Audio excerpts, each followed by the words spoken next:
Tell me when I should start speaking.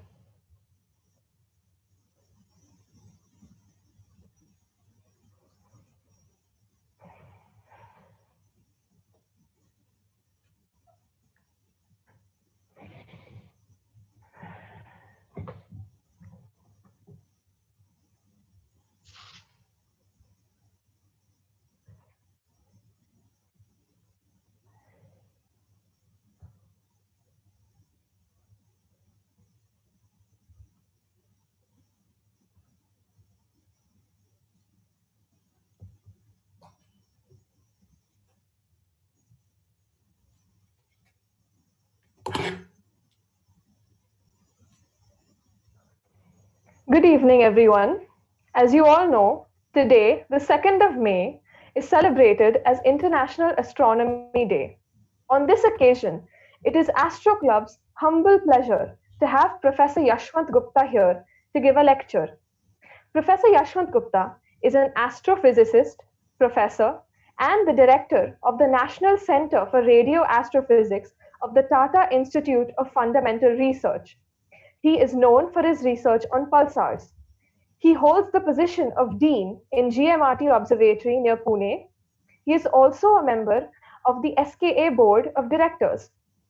Astronomy was his favorite hobby when he was young, and now he has been working in the field for more than 30 years.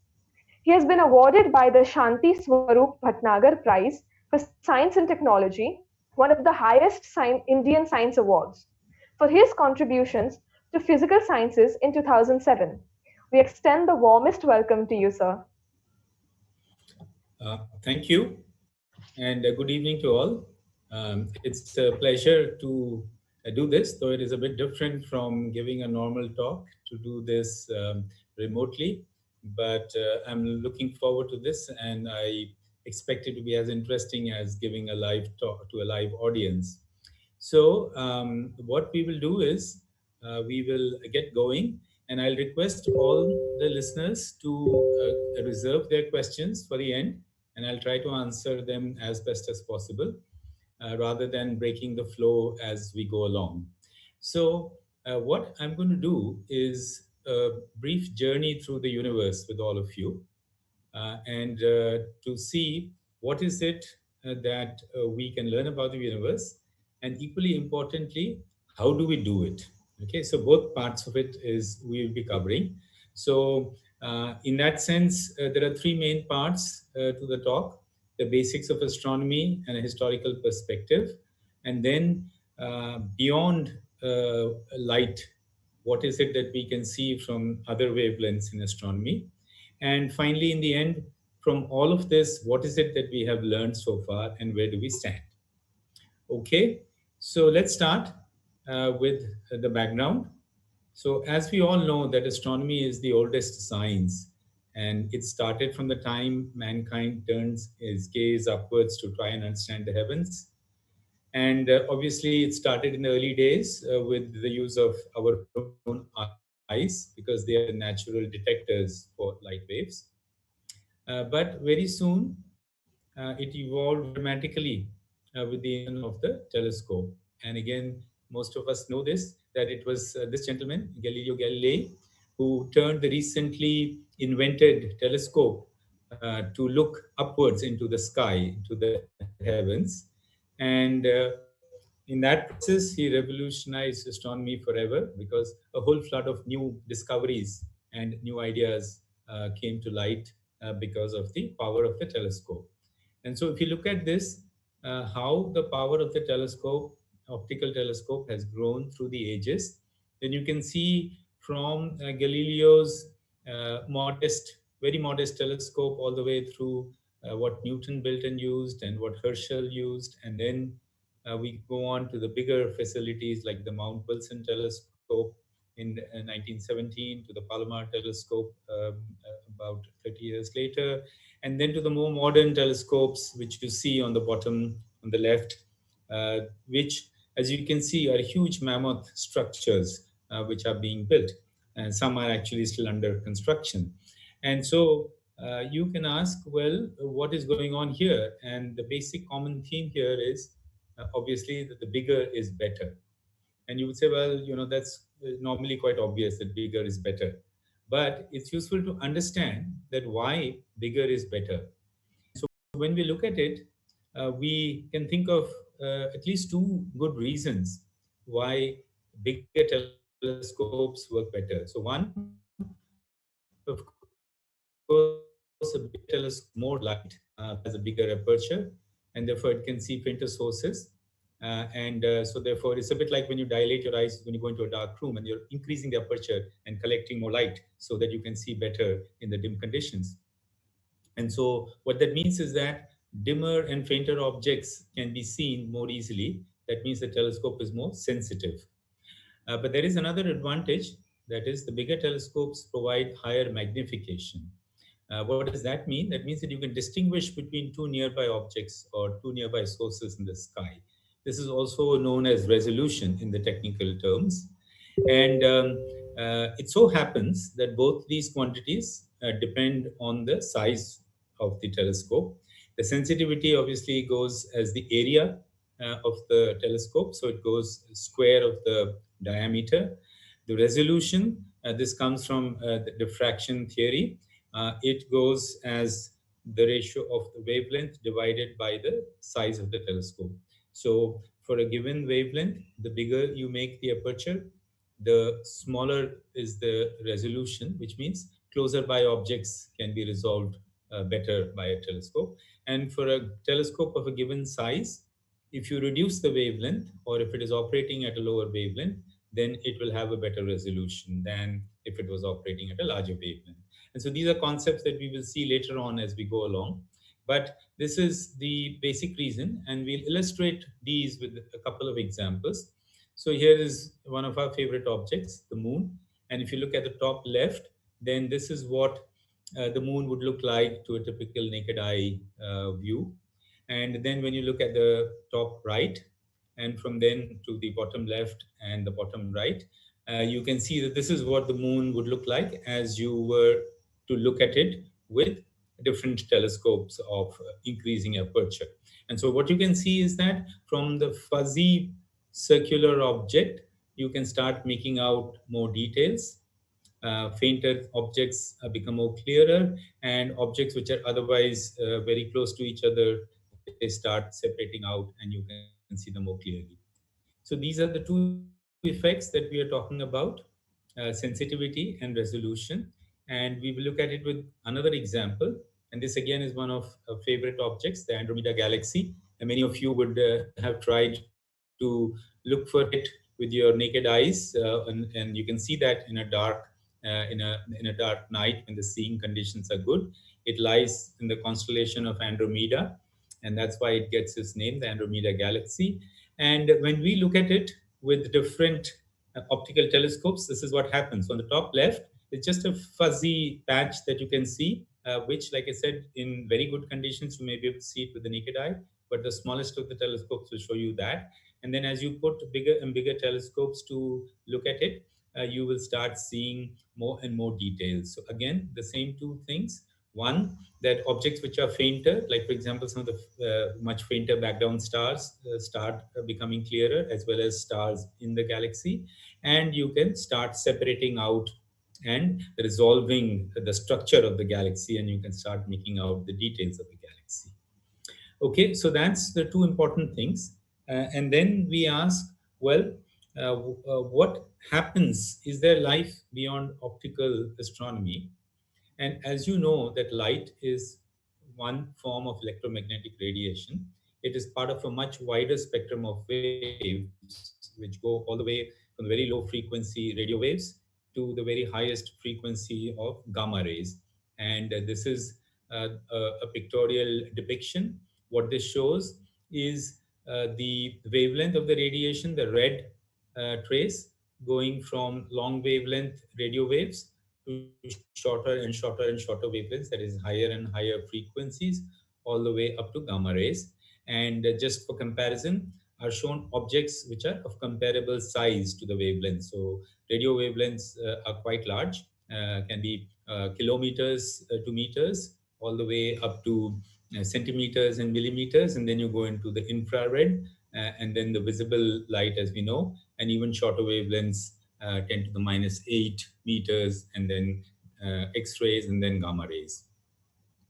And so you can ask, well, what happens here? And so the you can ask a few interesting questions. Can the same object emit or be studied at different wavelengths of the electromagnetic spectrum? And we'll see in a moment that yes, that is possible. More interestingly, do the different wavelengths give us different information about the object? And again, we'll see in a moment that that answer is also yes. And the third interesting thing is, are there some objects or phenomena which can be studied only at some particular wavelengths? And there again, the answer is yes. And we'll try and see if we can have examples of all the kinds.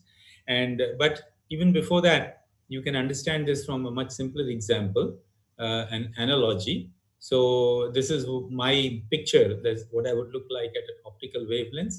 But if somebody were to probe me with the infrared a camera, that is the middle picture is probably what I would look like. I don't know, but that's my guess. And if somebody were to probe me with a very high quality X-ray or high frequency instrument, sorry, that should be X-ray wavelengths, not gamma rays, then you would start seeing the structure of the bones in my body, right?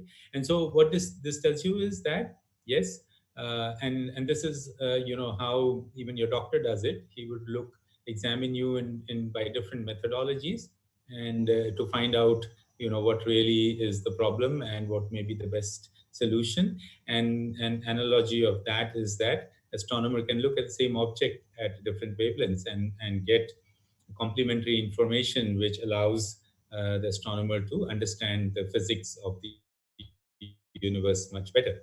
So from that analogy, let us actually move to some real astronomical objects. So we are back to our favorite Andromeda galaxy. And now what you can see is uh, what the galaxy looks like, all the way from the radio on the left to infrared to visible to ultraviolet and to X-rays. And as you can see clearly, that the object does look different at different wavelengths. And that's because different parts of the object become prominent at different wavelengths. Of course, there are some parts which are seen at multiple wavelengths. For example, the core of the galaxy is seen at quite a few wavelengths, but is not very prominent in this case in the radio.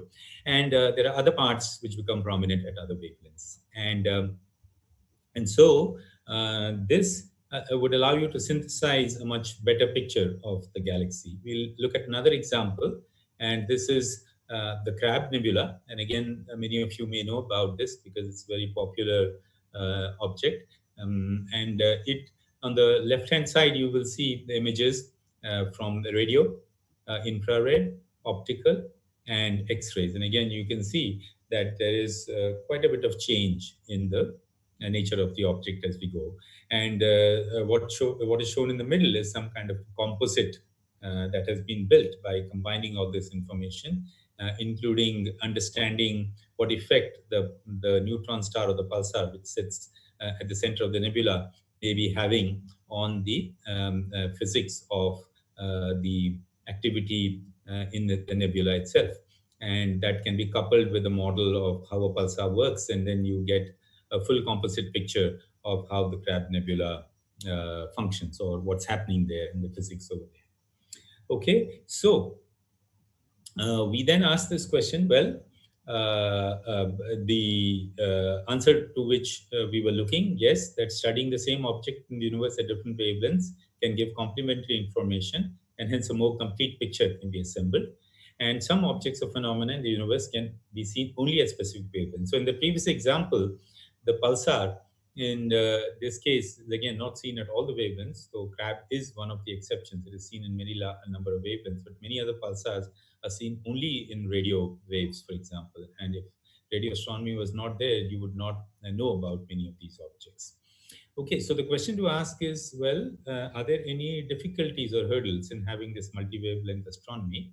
And the answer is yes, we need to think about it, because we need to go back as to how come it started with optical astronomy. That is because we have naturally have the detectors in terms of our eyes, but we don't have naturally naturally available detectors for gamma rays, radio waves, infrared, ultraviolet, and so on.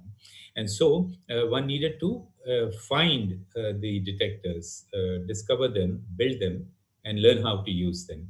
Okay, so this happened with time, with the advancement of technology. And so, for example, even in optical, we know that we went from using eyes to photographic plates to charge coupled devices and so on. And similarly, in radio, one learned how to do this when one started building radio communication equipment. I'll come to that in a minute.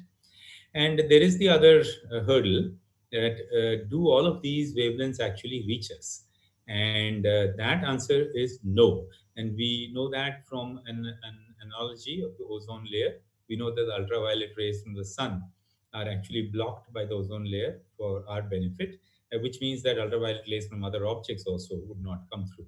And so that brings us to this illustration, which tries to show that what are the windows in the electromagnetic spectrum which can be used from ground based facilities. That means those electromagnetic waves can come all the way and reach us.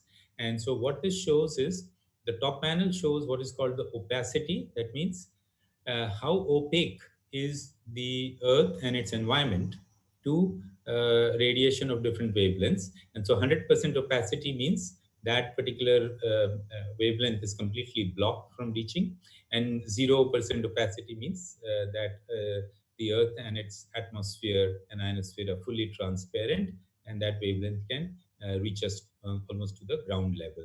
And so what you can see in this is that there are two parts of the electromagnetic spectrum. One is the optical window, which is shown here, which we are already familiar, where the radiation can reach all the way to the ground. And the other one is this broad window here, which is part of the radio electromagnetic spectrum, where the radiation reaches. Other parts, the radiation is blocked or partially blocked for one reason or the other, which ranges from the properties of the Earth's atmosphere, where it blocks it, molecules in the atmosphere, to properties of the Earth's ionosphere, which can block the very low frequency radio waves, and various things like that. So, what it tells you is that if unless you learned how to overcome this hurdle, you would probably be able to do only optical astronomy and radio astronomy from ground-based facilities. And so, one would think that yes, naturally, that the next window that should have been opened after optical astronomy should be in radio window, and that is indeed true, except that it took a long while. And so we just do a quick trace of the history of radio waves, though they were sort of predicted by Maxwell himself in the 1860s based on his theory. It was Heinrich Hertz who actually proved that radio waves predicted by Maxwell do indeed exist, but he thought that they was of no use and went on to other things. And so it took people like Sir J.C. Bose, who first demonstrated in a controlled fashion how to generate and receive radio waves.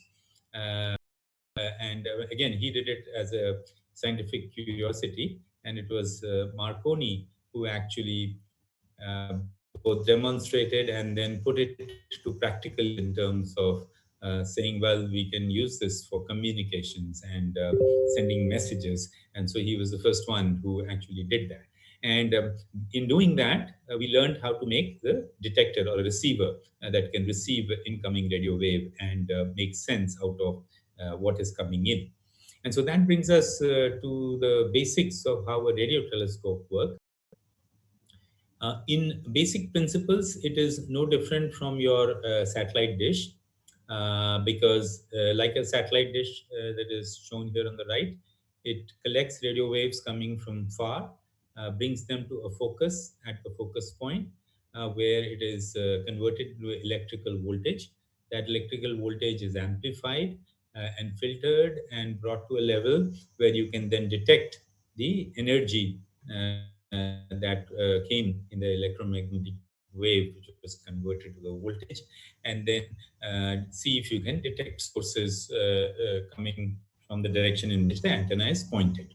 Okay, and normally in your satellite dish, it is fixed and pointed to the direction in which the geostationary satellite is positioned, and it's giving you your desired signal. There is a difference between your satellite dish and a typical radio telescope, which comes from the fact that the strength of the signals that we are dealing with in radio astronomy is much, much, much weaker than the kind of signals that we use in man-made communication systems. So much so that radio astronomy has a special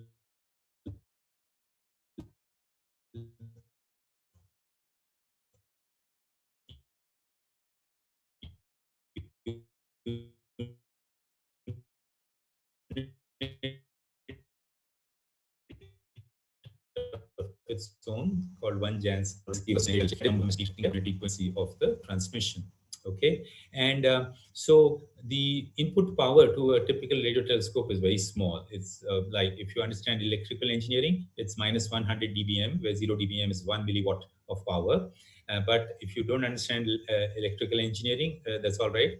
You can understand that it would take 1,000 years of continuous operation of a typical radio telescope in order to collect 1 millijoule of energy from a source whose strength was 1 Jansky. Again, 1 millijoule is a very, very small amount of energy. So what this tells you is that we are dealing with very, very faint signals, which makes it difficult to be able to detect them. And so in order to get the high sensitivity,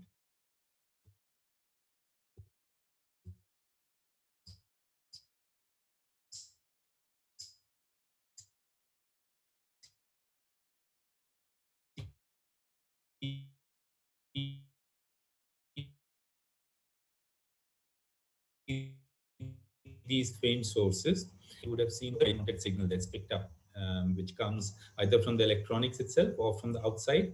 And so you have to build very high quality, low noise electronics in the receivers of the radio antennas and all the other electronics. Finally, most of the natural sources, they emit over a large range of frequencies, unlike man-made transmissions where we optimize and use narrow bandwidths for transmission. So if you can build your radio receiver to cover a large bandwidth of operation, then again you'll pick up more signal because you increase the number of hertz over which your telescope is working. And finally, what helps us is that the sources that we look at, unlike man-made transmissions, they're sort of statistically constant in their strength over time. So if you go and look at a radio galaxy, it will be there today, it will be there tomorrow, it will be there 10 years later, likely to be there 1,000 years later, radiating away the same signal with the same strength. So if you keep adding and integrating this signal for longer and longer durations, then you can reduce the effect of noise. And that's a technical detail, that when you integrate and add signal, the noise does not grow linearly with the integration time. It goes as a square root, whereas the signal grows linearly with the integration time. So the signal to noise can improve, and you can see fainter sources sensitivity increases. So what this leads to is very large antennas. So like what I show on the top right is a 100-meter size antenna, and it's fully steerable. It can move and point in different directions of the sky and follow objects in the sky. But building anything much larger than that is impractical, because it becomes very heavy, very expensive, and difficult. But there is a problem that if you take go back to the formula for the resolution that we talked about, and now you say, well, I'm observing at radio wavelengths, which are much, much longer than the optical wavelengths. And so let's say I'm observing at a wavelength of 1 meter, which is 300 megahertz frequency, and I'm using a 100-meter telescope to observe, and I calculate the resolution from the formula lambda by d, I will get half a degree. Half a degree is 30 arc minutes, and that is the angular size that the moon subtends. It also happens to be the angular size that the sun subtends, just because of their relative distances and their relative physical sizes. And so what that means is that if you were to take an optical 100-meter size radio telescope and look at the moon, then you would see the equivalent of this fuzzy picture on the bottom right, because the resolution capability is not there to make out the details. Your telescope does not have that resolution. And you compare that again with a simple optical telescope of a few centimeters in size, which would show you a much higher resolution image, like on the bottom left. So there is a problem that radio astronomy had in terms of matching and getting good resolution to see objects. And this was solved in the late 70s and early 80s by the invention of the technique called aperture synthesis. And I won't go into the details of this, but it was shown that by properly combining signals from a large array of antennas located over a large area, you can actually synthesize effectively a telescope whose resolution is lambda divided by ds, where ds is now the separation, largest separation in the array.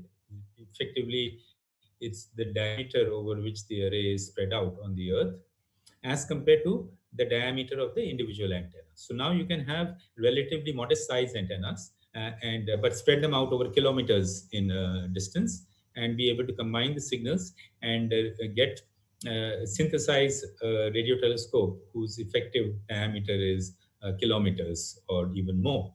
Okay, so thereby you can improve the resolution, because now you have increased the quantity here in the denominator while operating at the same wavelength.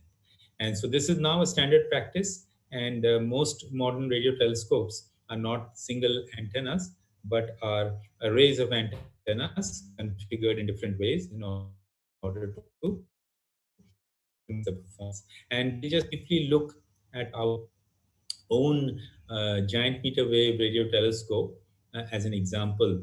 And so the GMRT is a low frequency facility. It operates in the lower part of that wide radio frequency window that I showed you, which goes from around 30 megahertz to almost 300 gigahertz that you can see from the Earth. But no single telescope can actually operate over such a large range of frequencies, and different ones are built to operate over different parts of the radio window. And so we operate in the low frequency part of the radio window from about 100 to 1450 megahertz. And in that range, we are one of the most sensitive telescopes in the world. So we have 30 antennas. Each again is not small, 45 meters in diameter, spread out over 30 kilometers. And it was designed and built, led by Professor Goldsrup, who's like the father of radio astronomy in the country. And recently we upgraded it to make it a much more powerful and versatile instrument.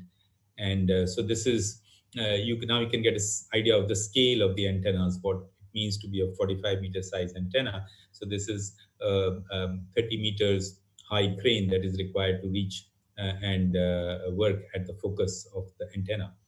And a instrument like the GMRT combines many different aspects of technology and engineering, all the way from mechanical systems to build such large antennas, and then the servo system to move them accurately, and then all the radio frequency electronics, the antennas feeds which pick up the signal, convert it to a voltage, and then the very sensitive receiver chain with very high amplification but very low noise, and then optical fiber systems to transport the signal from each of these remote antennas to a central facility where you convert them to digital, and then do all the processing, that is the proper combining of the signals required to achieve the final performance in a digital system. And then finally, entire telemetry, monitor and control, so that you can command and control the whole array of antennas and make it work in a cohesive and cogent manner to carry out a series of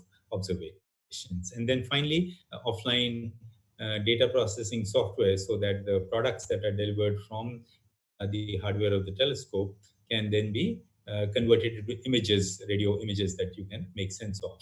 Okay, so we won't go into the details of this because there isn't that much time, but just to say that the GMRT was built during the 1990s and has been operational since early 2002. This is when it was inaugurated, and it is used by astronomers from all over the world.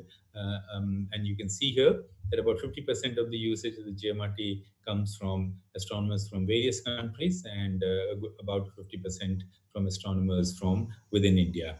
And it is heavily oversubscribed. The demand for observing time is always more than what we have available, which means that there is a lot of competition. Only the best ideas or best proposals get through and are scheduled as experiments on the telescope. Okay, so now let's get back with that detour on radio astronomy to what happens in the other wave bands in astronomy outside of the optical and the radio window. And so this is what the scenario looks like. So basically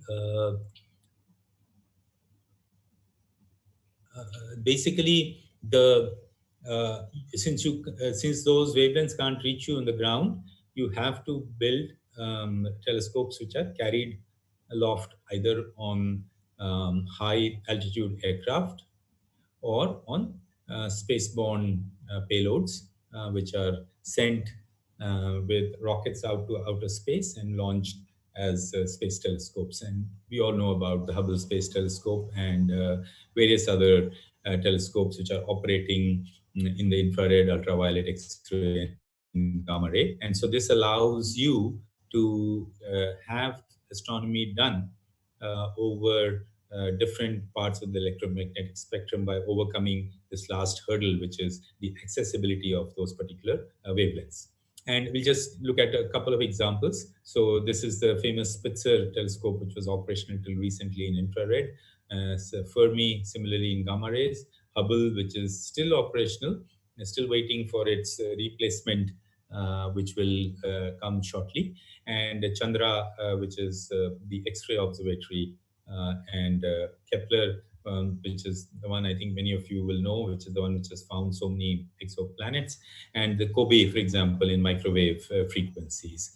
Okay, and so in this, I just want to mention briefly that India, like GMRT being one of the landmark facilities in India in radio, we have a landmark facility of this kind called the AstroSat, which was built a few years ago and was launched and has been operational for now almost 5 years or more now. And it was a multi-wavelength space payload built by different institutions in the country and launched by ISRO on their satellite, and it has coverage all the way from ultraviolet to different bands of the X-ray, soft X-rays, and different kinds of X-ray detectors and X-ray telescopes. And it has been doing wonderful science over the last several years. And from there, we can move on and ask, well, okay, so what is it that we have learned from all these various techniques and technologies of being able to study the universe at different wavelengths? So we will do a very quick tour because the amount of information is vast, and it's not possible to obviously cover all of that in one talk or presentation. I'm sure you'll be hearing more details about specific things from other such talks. So the questions that one can look for answers, and we have a reasonable amount of such answers, is what are the basic constituents of the universe? So, we have learned that there are planets, stars, nebulae, galaxies, and many other exotic objects such as neutron stars, quasars, black holes, and so on. As well as we've learned that there is invisible dark matter. Then you can ask, what have we learned about the size and scale of the universe? And I'll show a little bit of details of all of this, that there is a hierarchy of structures and scales in the universe. You can ask, what have we learned about the time history of the universe? How old is it? How did it start? How has it evolved? So we've learned a fair bit about that also. And finally, what we have learned is there is very exotic phenomena and physics which you could not study in labs on ground-based experiments. And that really has been also a very interesting aspect of astronomy, because it allows you then to expand the laws of physics, the understanding of physics, well beyond what would be possible with experiments that we can carry out in our man-made laboratories. Okay, so let's do a little bit of this. So contents of the universe. Well, till about maybe 20 years or so ago, we did not know of anything other than our nine well-known planets, plus or minus one, depending on what you think about Pluto.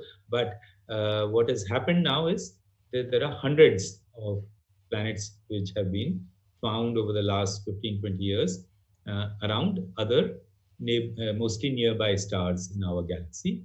And so it's amazing what range of planetary systems we have been able to detect on other around other stars. And as I mentioned earlier, Kepler was one, that telescope that I showed was one of the key telescopes which completely revolutionized this field in terms of the number of such planetary systems that it detected.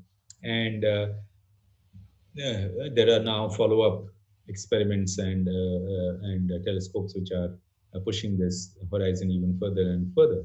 And of course, the one of the most interesting questions in all of this is, yes, there are hundreds and hundreds of such planets, but are there ones which are like the Earth and which can harbor life of the kind that we know or understand as is seen on the Earth? And so that is where some of the search is trying to narrow down. And every day we hear about more such planets found, and then we are beginning to find ones which are closer and somewhat closer to Earth-like in size and composition. Earlier ones that were found were all the very big, heavier ones like Jupiter type or even bigger. But now it's getting close to the point where we are beginning to find it. So that's very exciting direction. And then moving from solar systems to actually how many stars are there. And our galaxy is now estimated to contain about 100 billion stars. And those again range in a wide variety. You may think of the sun as a typical star, but sun is really just one of the ordinary types of stars. There are stars which range from 10 kilometers in size to 100 times the size of the sun. And they come in all kinds of other properties, whether it is the density of the star or the how hot it is, what kind of energy it gives out, what kind of radiation it gives out. And so there's a whole zoo of stars which we won't be able to go into. In addition to stars in our galaxy, there are objects which are called nebulae. And nebulae can be of different kinds, but typically a nebula is a massive cloud of gas, which can be either atomic gas. If it is atomic, it is often dominated by hydrogen atomic gas, but it can have other atoms, and it can also be molecular gas. And again, the gas can be either neutral or some or large amount of the gas can be ionized in the sense that the atoms or the molecules have lost one or more electrons and then are ionized, and the electrons are there as a cloud of electron gas present.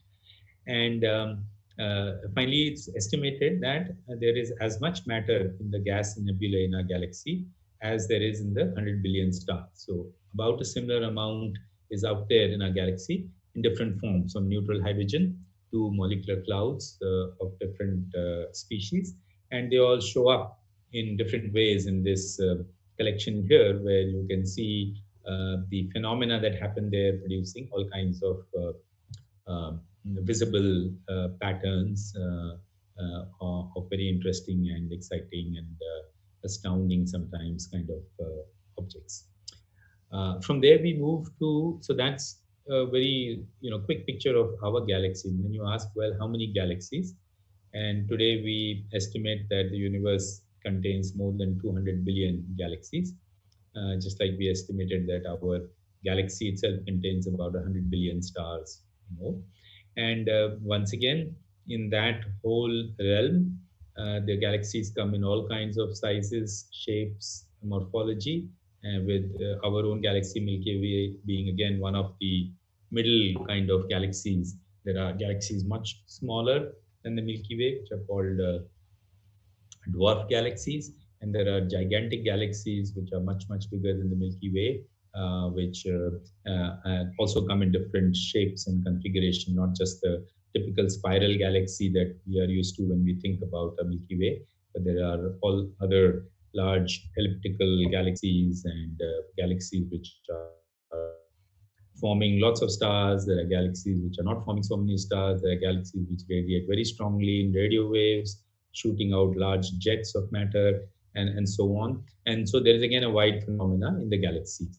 And then when we move from there and we ask, well, how are all these things organized in terms of structure? Then we find that the observable universe contains a hierarchy of structures. And what you mean by hierarchy?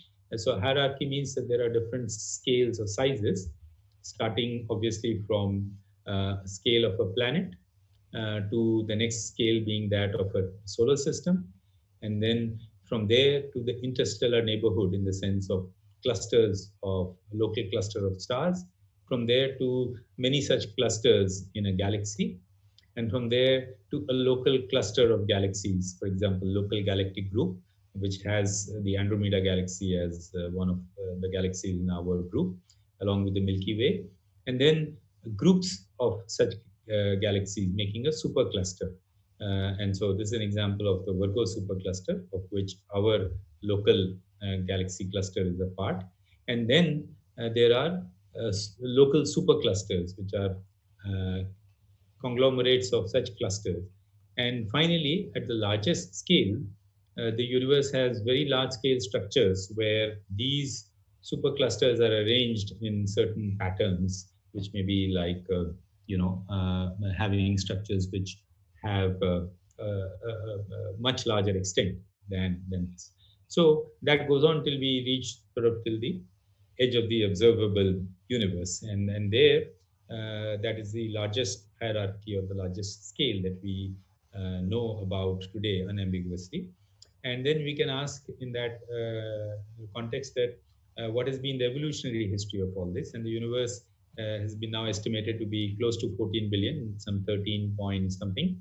And there's now very good theories built about how it may have started and evolved, which is called the Big Bang theory. And this just cartoon tries to show that evolutionary history of the universe from the early stages of the Big Bang to when the first galaxies formed to when we are in today's modern world. And this is again a very fascinating area of study called cosmology, and a lot has been learned about the universe from there. Now, we can ask, well, is there still things that we don't know the universe after having talked about so much that we know?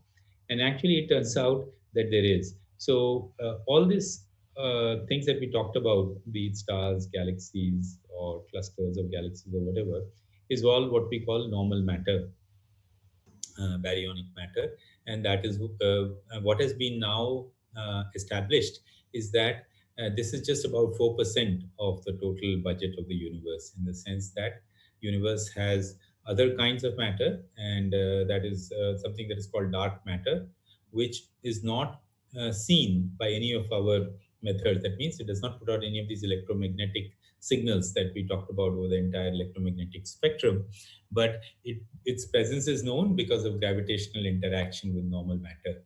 And it is estimated to be about 23% of the universe is made of that. And then there is this thing, a mysterious thing called dark energy, which has now been there for a few decades now, that there's a larger fraction of the mass energy balance of the universe that is again in this unknown entity, which shows its influence on how the rate of expansion of the universe is affected. And this is one of the biggest mysteries and challenges, in addition to the dark matter mystery, which astronomers are trying to understand and see if they can find ways of studying these things more directly rather than their indirect effects that we just talked about, and see if we can learn about them and try to get a more complete picture of the universe. Okay, so what we've done in this brief journey, we've traveled a long ways, though somewhat quickly, but also we found that there is still a lot more to be learned about the universe. And so this journey will continue for many, many decades. And certainly we expect that some of you who are listening to this will become part of this journey that some of us are already engaged in trying to understand the universe better. Okay, so that brings me to the end of the presentation, and I hope I've managed it within the 50 odd minutes that we were talking about. And if there are questions that anybody in the audience whom I really can't see, but if there are questions, I'd be happy to take those questions. So, what I will do is I will stop sharing the screen. The display will probably go away, but the picture will still be there, and so the video is there. And I will start looking at the chat box if there are any questions that are typed there.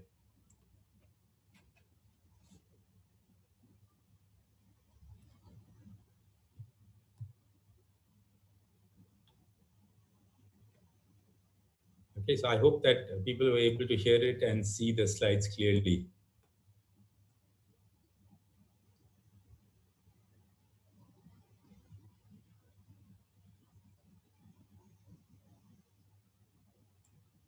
Okay, so that's a long question. Okay, so if I read this correctly, it is from somebody called Vinesh Katte, and one, two.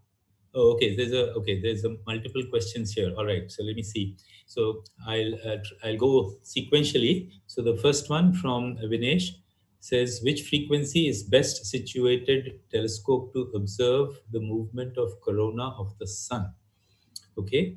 And okay, so and then okay, his second question is actually the same: which telescope is best situated to observe the movement of corona of the sun? Okay, so I understand that what you're asking is which is the kind of telescope which is best suited to study the corona of the sun. And now there are different things that happen with the corona of the sun. And so the corona has optical light, but then to study it, you need to be able to see it against the contrast of the strong light from the sun itself. And so there are special coronagraphs which are flown on special telescopes in space, which try to do this by positioning themselves in the right place. You can also study some aspects of the corona using radio observations, because there is a fair bit of high energy particles that travel out from the surface of the sun into the corona, and these radiate electromagnetic waves. In fact, one of the interesting things is, as you may know, that the corona has a much higher temperature, the order of million degrees, compared to the temperature of the surface of the sun, which is only of the order of 6,000 degrees centigrade. And there's always been this big mystery as to how come this part of the sun, which is much high up above the surface, becomes so hot. What produces the energy going into the corona? And again, there are observations done with radio telescopes and by other facilities which try to understand this phenomena of the corona. Okay. Then there is a question from Drishti Chilveri, which says, does different wavelengths show different visibility capacity? Now, I'm not sure if I understand that very clearly. Does different wavelengths show different visibility capacity? Now, I'm not sure what you mean by it says visibility, but I assume it's visibility. Visibility capacity. I mean, does that mean that are different wavelengths having different sensitivities? So, as I mentioned, that what you see at different wavelengths depends on the phenomena. So if some phenomena is very strong at radio wavelengths, then an optical telescope will not show it at all, but the radio telescope will show it very predominantly and very clearly. So in that wavelength, the visibility of that object will be very high. And similarly, for other kinds of phenomena happening in different parts of the spectrum. And then you also have a second question: which ray is highly suitable to view a perfect vision of planetary moments? I guess you mean movements. Um, which ray is so when you say ray, I assume you mean which like part of the electromagnetic spectrum is highly suitable to view a perfect vision of planetary movements. I assume that's planetary movements. So I'm not sure if I again understand that, but the best way in which we detect the planets is from their reflected light from the sun, that is optical. There is some amount of radiation that comes from planets like Jupiter, which are useful to study them. But most of our information about planets comes from optical. And so, in that sense, optical would be the best kind of rays to study all planetary movements and all planetary phenomena. Like I said, the search for planets around other stars is mostly in optical. But like I said, that some people have tried to search for planets around other stars using radio waves, because just like Jupiter produces some radio radiation, and which is fairly strong, they say, well, if there are planets like that around other stars producing radio waves, then there may be an alternate way of detecting them, in addition to the optical, which remains the predominant method. Okay, then there is a question by Pranav Limay who asks: does GMRT make observations of the famous unknown radio source, fast radio bursts? And the answer to that is yes. We have recently started uh, making observations of fast radio bursts, um, um, and there have been some recent observations where some of the repeating radio bursts. So there are some of these fast radio burst sources which keep repeating the bursts every once in a while in some kind of a semi-random fashion, and we've been able to detect some bursts from some of these, and we are trying to see if the imaging capability of the GMRT can be localized, can be used to localize, where in the sky that burst is coming from. Is it some particular galaxy, and if so, which part of the galaxy, and so on.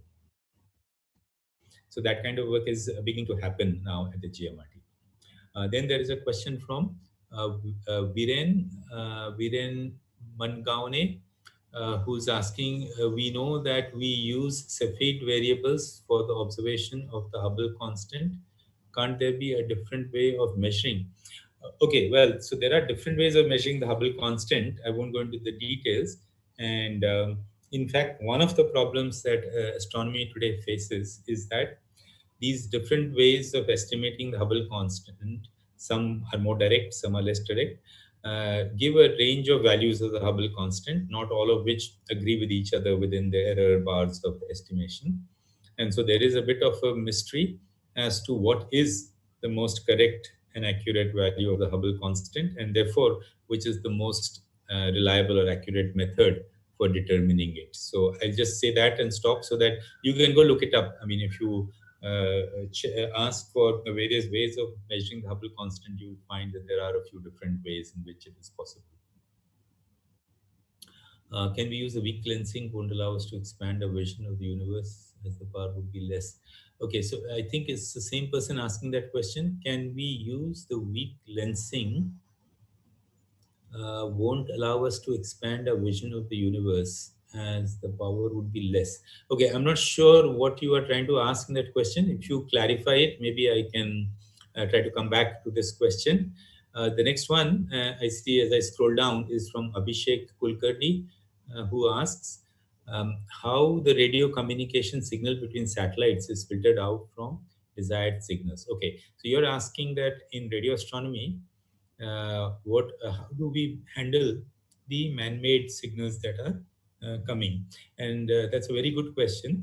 It is one of the biggest problems or headache for radio astronomy, which is not just the satellite signals, but any other radio signal produced by man-made activity, which includes when you use your mobile phone to talk to somebody.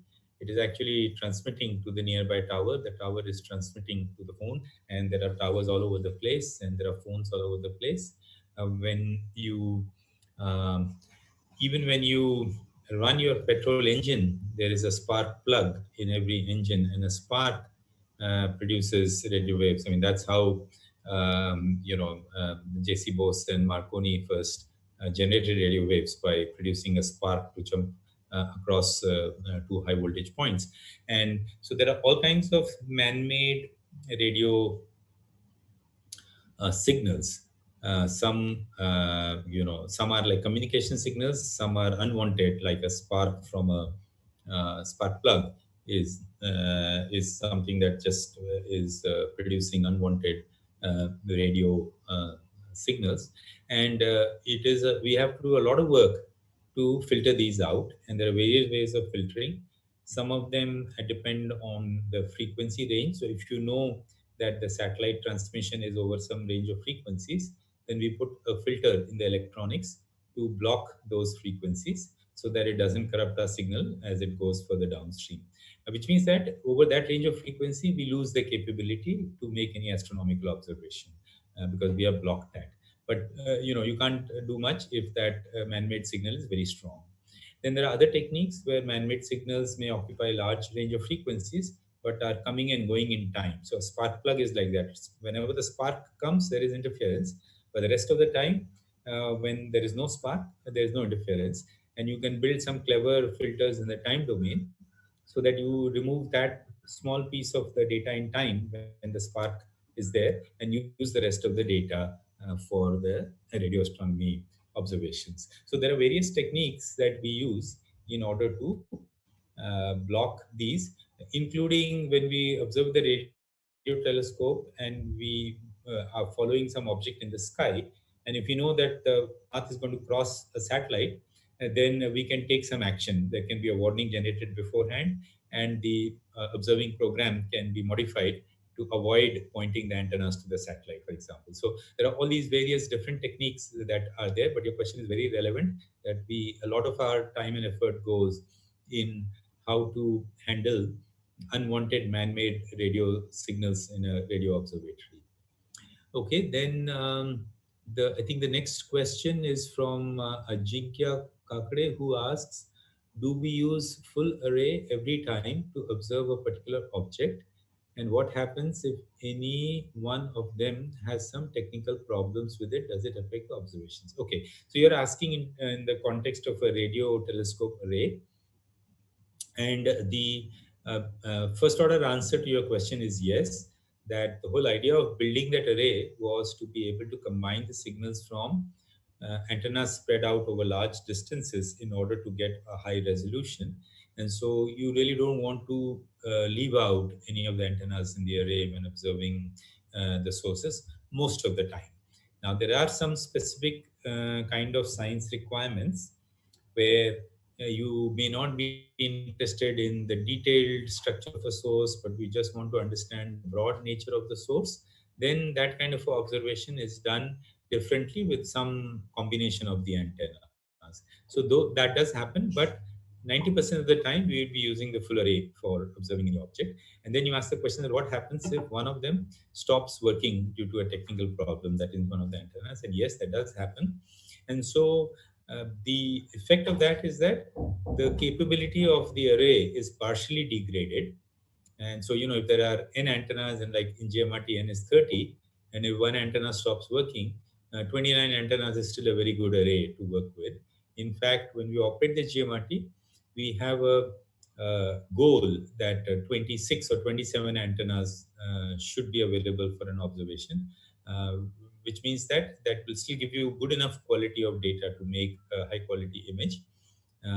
But of course, for example, if the farthest antennas stop working, then the resolution of the array will be reduced. But if something in the middle stops working, then the total resolution may not be reduced, but the quality with which the image is made will suffer to some extent.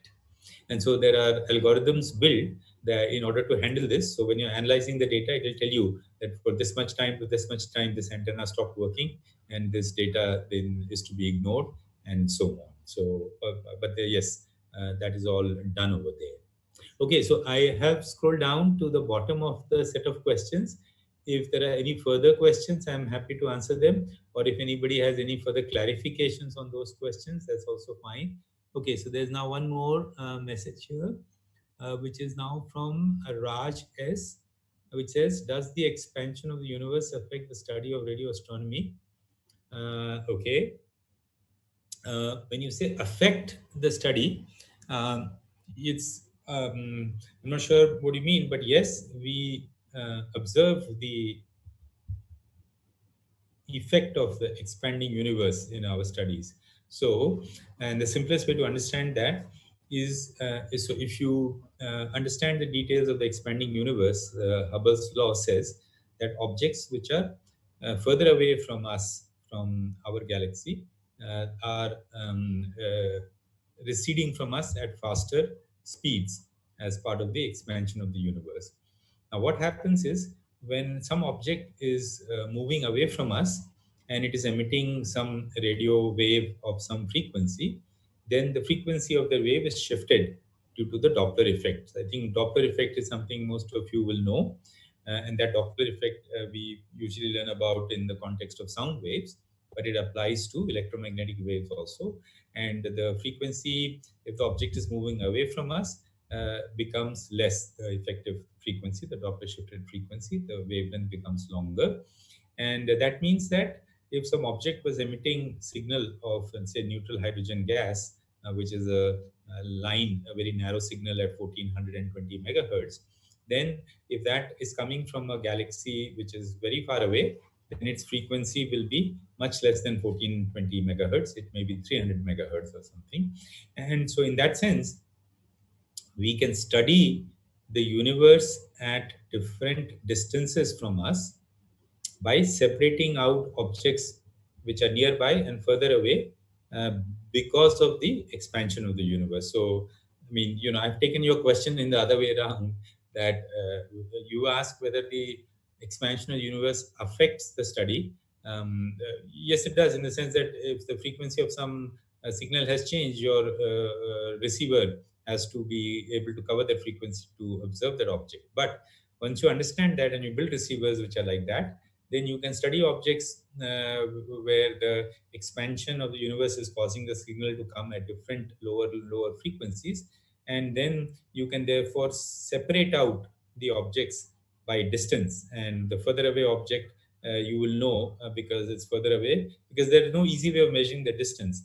But the moment you find that this frequency is shifted to so and so value, then you can estimate the distance. So you actually can go and look further and further back in the universe. Okay, then there is a question from Vinesh Katte, who asks, what kind of radiation does black hole emit? Okay, now strictly speaking, a black hole does not emit any radiation, because by its physical properties, a black hole, nothing can escape from a black hole, not even electromagnetic radiation.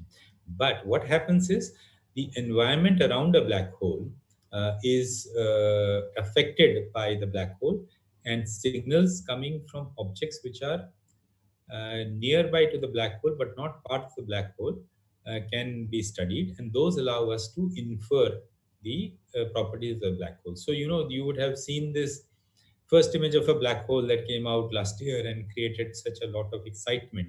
And people kept clarifying that, look, what you are seeing in that image is not the black hole itself. In fact, you remember it was a donut where the middle part is all dark, and it's the peripheral part which was showing signal. So the peripheral part is signal coming from objects which are around the black hole. They may be orbiting the black hole, they may even be falling into the black hole, but they are not yet within the event horizon of the black hole. So that is what happens in a black hole situation. Okay, then there is one more question I see there now. I don't know who. Okay, that is from Shubham Suryavanshi, which says, "How do we manage to clock radio telescope on atomic clock?" Okay, that's a interesting question in the sense that I'm not sure what is your motivation and for this question, but and I'm not sure what exactly you mean by clocking a radio telescope. But what you say is relevant, in the sense that when we run any radio telescope, in fact, for that matter, any observatory, we need to time tag the data or the signals that come in. So, for example, if you were pointing in some direction and there was a sudden burst of radio signals or a pulse from a pulsar, then if you want to time that exactly at what time did that pulse reach my telescope, then you have to have an accurate way of keeping time at the observatory. Right? So just like we have clocks which keep time for all our normal purposes, that is good enough for the accuracy with which we want the information. You want to know whether it is exactly 5 p.m. Well, you know how exactly you know it's 5 p.m. Okay, down to a second, down to a millisecond, down to a microsecond, down to a nanosecond, and so that is not important in beyond some point in our normal day-to-day life, but in these kind of observations, even millisecond to microsecond to nanosecond accuracy can become important because some of these phenomena are happening on those kind of time scales. And so some of these very short, intense bursts of signals need micro to nanosecond time resolution in order to resolve them, and therefore accuracy of keeping time at the observatory, which has to be of that order in order to be able to properly time tag and say this is when this signal reached us. And so in order to do that, observatories employ different methodologies or techniques. And for example, most of the radio telescopes will have very high quality GPS receivers. So GPS receiver, you may know, you think of GPS as giving you position, and it is there in your mobile phone nowadays, and it is there in many devices. But high quality GPS receiver will also give you accurate time in addition to the frequency. And we use those as one way of keeping time. In addition, we use maser clocks in the observatory, either very high accuracy rubidium oscillators, otherwise hydrogen maser clocks, in order to generate very accurate signals which can be used for all the time and frequency reference for the entire observatory. So yes, it is almost like having a small atomic clock once you have a hydrogen maser, but the more sophisticated atomic clocks are much more complicated, and we do try to time transfer from atomic clocks to the observatory in certain situations. Okay, so I see that says that this was the last question, and so I hope I've covered all the queries that the listeners had. Like I said, it's a bit strange to be not to be able to see the and interact with the listeners, but I'm glad that people have been able to follow and have had a good set of questions. So if there are any more questions or clarifications, I'm happy to address them. Otherwise, I'll let the organizers now decide how they want to take the next step. Thank you, sir. Thank you. That was truly an informative lecture. The members of Astro Club and all our viewers, we all thank you for giving us an opportunity to learn more about astronomy during these times. And to everyone watching, please stay tuned. There are more lectures coming in the upcoming week. And everyone, please stay safe.